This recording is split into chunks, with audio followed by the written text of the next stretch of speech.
Welcome to another amazing episode of Raising Private Money. I'm Jay Connor, the Private Money Authority, also the host of the show. And it's on this show where we talk about how to raise private money for your real estate deals without ever having to ask for money. How in the world do we get all the money for our real estate deals without ever having to ask, beg, chase, persuade, sell? We're going to unpack that today because the guest that I have on today's show, he's raised hundreds of thousands of dollars in private money, and we're going to interview him and unpack exactly how he's gone about doing it. He's a real estate investor. He has achieved financial freedom, and he retired from his 9 to 5 work day job in just 5 years when he started doing this world of real estate.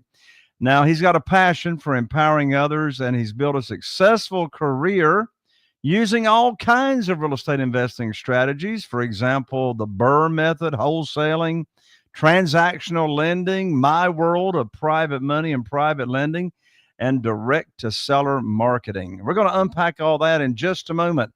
You're going to meet my very special guest, Mr. Michael Hoang, right after this. If you're a real estate investor and are wondering how to raise and leverage private money to make more profit on every deal, then you're in the right place. On Raising Private Money, we'll speak with new and seasoned investors to dissect their deals and extract the best tips and strategies to help you get the money, because the money comes first. Now here's your host, Jay Connor. Michael, welcome to the show. Great to see you, Jay. Great to see you again on the internet this time. We've ran into each other at a number of events over the years, and I'm excited to be on the show today.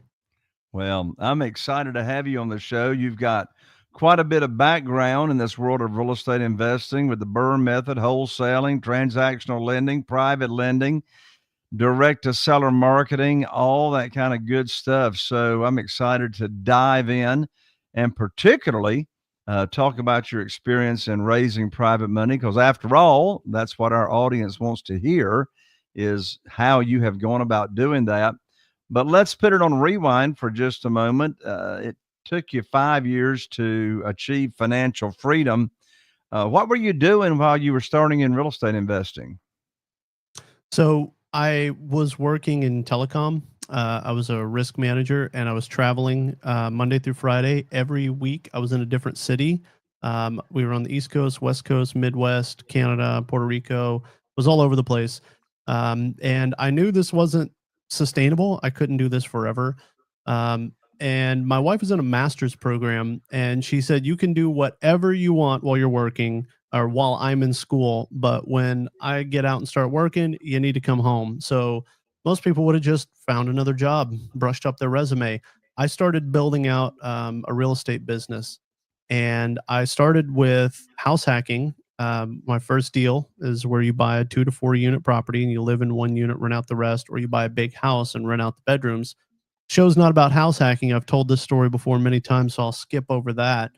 But in the intro, we talked about how it took me 5 years to retire using private money in real estate investing. That's actually like a demerit for me, because for a couple of those years, I kind of stood still and was kind of paralyzed in fear when I went from the house hacking to doing direct to seller marketing, buying with private money. And when I started buying the houses, my first thought was, I find a good enough deal and I can wholesale it. And then maybe if I find enough wholesale deals and save up enough money, I can flip a house. And then maybe if I flip enough houses, eventually I can buy and hold with private money or any way I can find to do it and hold rentals. And on my first deal, I showed it to somebody and they said, oh man, this is great. Yeah, you can wholesale this. Did you want to think about renting it? Flipping it? Did you want to look at maybe getting a hard money loan or private money loan? I was like, yeah, let me do that. And so we could talk more about how I met my private money lender, but called up my private money guy, showed it to him. He said, this is great. Yeah, I would love to lend on this. What are you going to do? Flip it? I said, yeah, I guess that's the plan. I'm going to flip it. And then we moved from that conversation to, why don't you talk to like a long-term lender, like a conventional lender or a DSCR lender? You can probably hold on to this. I'll fund it for you either way. Um, and so when I talked to a lender that my private money lender referred me to a long-term lender, or conventional lender, she looked at it and said, "Sweetheart, you can put 10 of these in your name, and then you can put 10 in your wife's name. And then after that, we can put more in other products, like a DSCR product." And so my mind just exploded where I thought maybe I could wholesale it, maybe I could flip it, and then one day I could buy and hold. Well, my first deal I did, direct to seller marketing, I was able to hold it as a long-term rental. And also, what helped me grow so quickly was using private money. Hard money is very cumbersome, a lot of paperwork. It can be very expensive. But with private money, I was able to show somebody a contract, show somebody a property, pull up comps, show it to them, and say, let's make a deal. Let's work it out. When do you want to close? How much do you want to fund? Do you want to fund the rehab? Do you want to fund all the rehab? And if the deal makes sense, you can grow really fast using private money, Jay. Absolutely. That's been the same experience for me. Now, Michael, I got a question for you. You can answer this as quickly and as short as you like, or you can make this as long as you like. But here's the question. Tell me, who is Michael Hoang? Well, I'm a real estate investor based in Houston, Texas. I am a licensed agent, and I got started by house hacking and then using the BRRRR method to retire myself. I'm 36 years old out here in the suburbs of Houston, as I said. My wife is in the medical field. I'm real estate retired. We're working on getting her real estate retired. And I've recently launched a podcast, the Be Someone podcast with Michael Hoang on Spotify, Apple Podcasts. It's also on my YouTube. And we post a lot of content about what's going on right now on my Instagram at Michael Be Someone on Instagram. Beautiful. Now, you mentioned a couple of times a few minutes ago direct to seller marketing. Tell the audience what you mean by direct to seller marketing. So there's generally two places you find a deal: on market and off market. On market would be listed with an agent on the MLS. Off market would be um, finding better deals, but takes generally more work to go find them. Um, Direct to seller marketing, there's many channels that we can use for that. You can use direct mail, cold calling, bandit signs, door knocking, um, text blasting, PPC, PPL. There's so many strategies to do direct to seller marketing. I've done them all. But I've had the most success with direct mail. Man, it is tried, it is true, it has been around for a very long time. Anytime there's a change in regulations, direct mail's not affected, because you're not soliciting people. You're asking people to buy their property, and it's just sometimes the old methods work the best, Jay. Agreed. Agreed. And as we're using these different methods, we got to have a measuring device in place so we make sure we know exactly the money we're investing, exactly where are those leads coming from. Now, you also mentioned a few minutes ago the BRRRR method. Tell everybody, what in the world is the BRRRR method? So the BRRRR method stands for buy, rehab, refinance, rent, repeat. It's like a pop quiz. I always want to get them out of messed up in order. So the BRRRR method is when you buy a distressed piece of real estate, you fix it up. With me, it's always with private money. You buy it, you fix it up with private money. You put a tenant in there on a long-term lease, and typically, depending on who your long-term financer is, who's going to take out your private lender, sometimes you'll have a private lender that will give you a long-term loan, and they will be the long-term lender as well. Other times, once it's fixed up and a tenant's in place, you're going to refinance your private lender out with what we call long-term financing. It could be a Fannie Mae, Freddie Mac, a DSCR, an FHA, whatever kind of loan that you qualify for. Talk to your lender. And typically, right when the tenant signs the lease and their deposit to rent is deposited in your bank account, you can do the refinance. I've refinanced properties before the tenant is fully moved in. So it just depends on the situation with your lender. Talk to them. Their guidelines change all the time, but that is the BRRRR method. We recycle our capital over and over and over again, whether it be your own, your private lender, however you're financing your business. With where institutional interest rates are today, do you think the BRRRR method is a viable strategy in today's market? So there's always a market where BRRRR method is working. It's definitely getting harder as rates go up. I've found it more attractive now to talk to private lenders who want a longer term interest rate on what they do. But there's always a market somewhere where the BRRRR method works. But as rates go up, more of those deals fall out of my buy box that makes sense for a BRRRR method. All right. Well, of course, nobody has a crystal ball, but if I had a crystal ball, my crystal ball would say we're going to see rates starting to come down, maybe not significantly, but in some respect. What's interesting is just because CD rates and other rates start to come down, that doesn't mean that mortgage rates follow that. They do eventually, but not simultaneously. So I think there's going to be some opportunities in the institutional world later on in this year as the year progresses for them to come down. Now, you alluded a moment ago to your first private money lender. So I want to hear the story. Tell us the story and the details of your first private money lender and deal. Yeah, so I met my first private money lender through a self-directed IRA meetup. And I'm sure Jay tells everybody, and I tell everybody on my podcast and my channel, you need to be going to where the people you want to do business with are. Your calendar should be full of meetups and social events in person. Internet's great. We're doing it. I'm doing it. I have a VA working full time to produce content for my YouTube and my Instagram. I still go out in person. And so you need to dig your well before you're thirsty. And in my case, that was meeting private lenders at self directed IRA meetups. Wonderful. Well, and I love what you just said. Dig your well before you're thirsty, because what that reminds me of is what I say all the time. The worst time in the world to be raising private money is when you need it for a deal. And Michael, doesn't desperation have a smell to it? I mean, desperation is stinky smell. And Oh and man, they can smell it as soon as you walk in the room. The least likely guy to raise private capital or private money is the guy who needs it, who walks in the room needing it.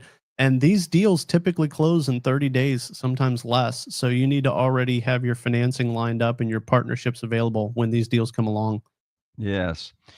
So what was it that happened in your real estate investing career that, really woke you up and you said, I need to start raising some private money. Was it like was there a pivotal point in your investing that caused that to happen? Was there a particular deal that triggered it? What was it that happened that you said, I needed to get into this private money world? You know, whenever I set out to do single family investing, I knew I had the options of hard money and private money.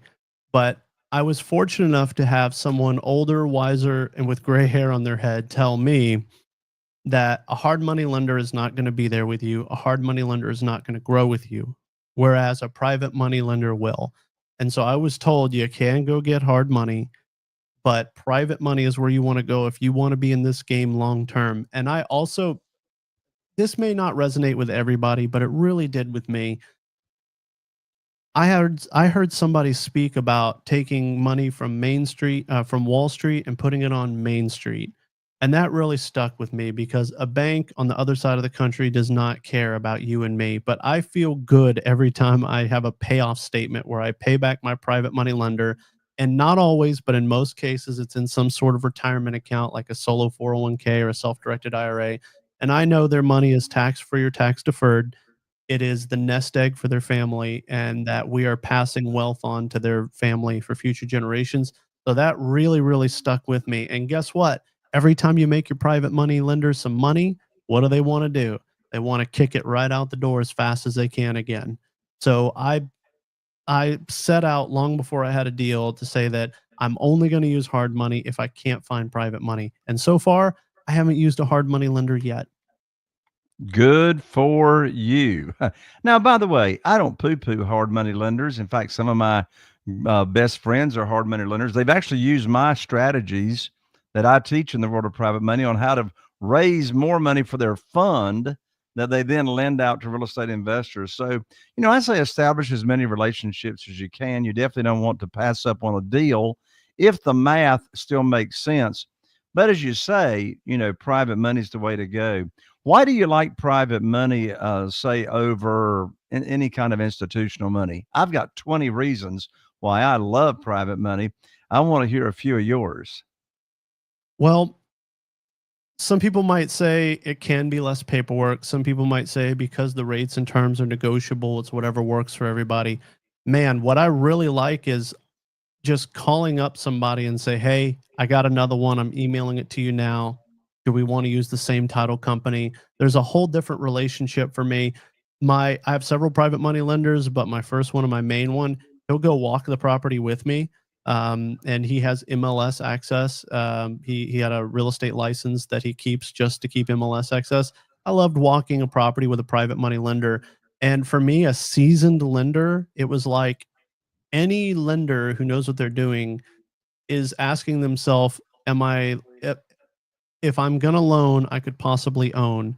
And so for me, a seasoned private money lender that was saying, I love it, bring me 10 more, I'll fund them, told me it was great because if he's willing to take the property back if I got abducted by aliens or hit by a bus or something, it really felt good to me. But I've seen hard money lenders, at least here in Houston, where I live, I've seen their inventory go to auction, some properties that they've taken back. And I look at these properties, I'm like, why on earth did they ever lend on them? I literally saw like a plywood box on blocks that somebody lent 75% of LTV on. And if I was young and dumb and did not know what I was doing in real estate, went to a hard money lender, they might have just funded that for me, knowing that I should have never gotten involved in that. So there is less regulation and less compliance. There is whatever you want to work out with your private money lender. I just like people and partnerships and working with the source of the money, not hoping on a bank line or not hoping that a hard money lender can hypothecate a note to like an asset pool and package it and resell it. Not all hard money lenders do that. Some hard money lenders are using their own money plus like self-directed IRAs and direct funding from private money sources. But a lot of the hard money lenders I've met, they're really still kind of answering to a big bank or an institution because they're selling the note or hypothecating the note immediately whenever they issue you the loan. So there's a lot more paperwork and compliance where I can call somebody up and say, "This deal look good to you? Because it looks great to me." All right, great. Let's do a loan. Let's make some money on this. I love what you just said, Michael. It reminds me of right before we got here on the show together, I texted one of my private lenders who has $550,000 available to lend out.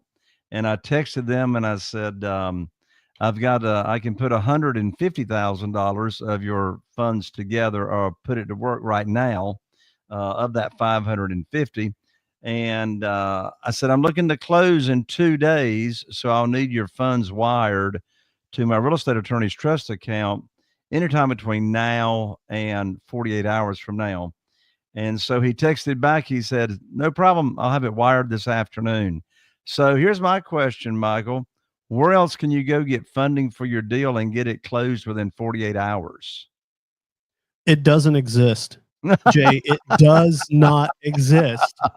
It doesn't happen, brother, because when you're using private money, especially with people that you know, like, and trust you and you have a relationship with, it gives you the competitive advantage when you're looking at deals, whether you're going direct to seller off market or you're sourcing from wholesalers or on the MLS, wherever you're scratching up a deal from. When you tell them, and I use this line too, I can close in 5 days if title is open and clear. That is a whole different conversation you're opening up from the wholesaler or sometimes even the seller. Sometimes even the sellers need to close quickly. And with private money, you can do that. Call a hard money lender up and say, I want to close on Friday. I don't think that's going to happen, brother. Exactly. And you know what I love about that is what you just said. It all comes down to the relationships with these people. You've got a proven track record, et cetera. And by the way, while you were just talking about closing quickly in 5 days or whatever, we started using a strategy a couple of years ago. and I'm actually picking up more deals, getting more offers accepted. And so the way this works is we'll have a seller that's still occupying the house. They're living in the house, and we'll offer to close in 5 days or 7 days. But of course, they're still in the house. And so here's the way our offer goes. So we'll go ahead and close now within the next few days. And at closing, we'll go ahead and give you 50% of your proceeds that you can put in your pocket right now. And then whatever we agree upon as far as the time frame goes, you can live in the house for free for the agreed upon time, whether that's 3 weeks, a month, 45 days, whatever it is. And then when you vacate the house and we do a walkthrough of the house to make sure everything is clean, then you'll get the other 50% of your proceeds. And we get more offers like that accepted. Have you ever done anything like that, Michael? Yeah, doing a holdback through the title company, I love that. It's a great negotiating technique. Whatever the seller's needs are, I'm willing to meet. I'll hire moving companies. I have found self-storage units. I've even paid for post-closing, not pre-closing. I've even paid for self-storage units for a couple of months. And when you have a private money lender, it's very flexible. They'll work the terms with you on that. But I love the that carrot method where you tell them it's fine. When do you want to close? You talk to a seller and they say, well, I want to close as soon as possible. I don't know where I'm going. I don't know where I'm going to move to. That's fine. Do you need money to get there? Do you need help? And we will close and then give them post possession. All this is documented. You work it out with your title company. I'm in Texas, but depending on what state you are, check with your title company or a realtor. And we'll give them post possession as long as they need. But the longer they need, we will hold back more and more money of that. And I first learned that technique, not because I know Jay Connor, but even though Jay Connor's a great guy, but I learned that by being around other private money lenders and people in my own community here at local self-directed IRA meetups, which in this case is Heritage IRA out of Houston. But wherever you are, there are local meetups with people like this where you can network and learn these techniques. What are some of your favorite ways to raise private money? I mean, there's all kinds of ways to raise private money. It can be one-on-one conversations. You can have a private lender luncheon. I mean, I've raised $969,000 at just one private lender luncheon where I invited some people and invited my realtor, my real estate attorney, my CPA, et cetera. You can do webinars, you can do Zooms, et cetera, et cetera, et cetera. What are some of your favorite ways? So I've done the webinars. I've done the one-on-one at socials and happy hours. I like to put on presentations in person at self-directed IRAs. Luncheons and webinars are great. And I'm working on this idea with me and my team about doing more marketing out into the world to pull in private lenders. I don't have it flushed out yet, but I think I'm going to do a case study on some deals and maybe find some interesting ways to send direct mail where you scan a QR code to a presentation of mine, or some way where I reach out to you doing some kind of digital marketing because I need more private money. And I need to dig my well before I'm thirsty. But one-on-one's great when you're just getting started. But I love putting on luncheons and presentations and webinars. I've done that for years, teaching the BRRRR method, private money lending, transactional lending. And it's a great way to demonstrate to a room full of people. The one-to-many model is more efficient on your time. And you demonstrate to a room full of people that you know what you're doing, you're in the business, you're out here. You can't keep it a secret that you're a borrower. You can't keep it a secret that you need private money or you're looking for private money. So you got to get the message out in the most scalable way possible. Well, and to go along with not keeping it a secret, I also love the strategy of posting on social media, on your personal social media, the deals that you're doing. And so you can be like taking a picture, or a video is even better. Here's a house I'm working on, here in Newport, North Carolina. And then it's called seeding, or just planting a seed. And reference, I'll say, and my private lender invested X number of dollars, and they are ecstatic about the insane high rates of return they're getting. And my call to action, I love my call to action. I just say, hey, you want to talk money? DM me. You want to talk money? DM me. So I planted the seed of the private lender, and so that opens up that conversation. Michael, I love talking to you about your journey. Before we wrap up, any final comments or advice? And how can people connect with you? I mean, for goodness sakes, if you're watching this show or listening to it on a podcast, Michael is one of the most credible people that I know to do business with, and he's looking to do more business with private lenders. So if you have investment capital and or you got retirement funds and you're just not happy with the volatility or you're not happy with the returns that you're getting, I would highly recommend you having a conversation with Michael. So Michael, how can people reach out to you? So I mentioned it before, I'll say it again, on Instagram at Michael B. Someone. My Facebook will also show up in the show notes as well. But Jay's audience is amazing. I'm giving out a number, my cell phone number, where you can text me directly. It's 832-301-9672. And I want you to text me. Don't call me. I get spam calls all day long, just like you do. Shoot me a text. If you do not want to, if you don't want to do that, then just DM me on Instagram and just say, let's talk money. At Michael B. Someone on Instagram. Stolen Jay Connor. I'm stealing that from you, but will forever give you credit, brother. All right, that works. So your cell phone number for texting, we'll put that in the show notes. Again, if you're listening, it's area code 832-301-9672. And that's right, Michael? Yes, sir. All right. All right, Michael, thank you so much for joining me. Loved it. We'll have to get you on my podcast next. All right, I'm ready. Well, there you have it. Another amazing episode of Raising Private Money. And listen, you are one conversation away from making a huge impact in somebody else's life. Therefore, I ask you, share this episode with someone that you think would really have an impact on them and make a difference. You're one conversation away from making an impact on somebody else. Share this episode and encourage someone that you know. I look forward to seeing you right here on the next episode of Raising Private Money with Jay Connor. Are you feeling inspired by the knowledge you gained in this episode? Then head over to jayconner.com/moneyguide. That's JCONNER.com/moneyguide and download your free guide that shares 7 reasons why private money will skyrocket your real estate investing business right now. Again, that's jayconner.com/moneyguide to get your free guide. We'll see you next time on Raising Private Money with Jay Connor.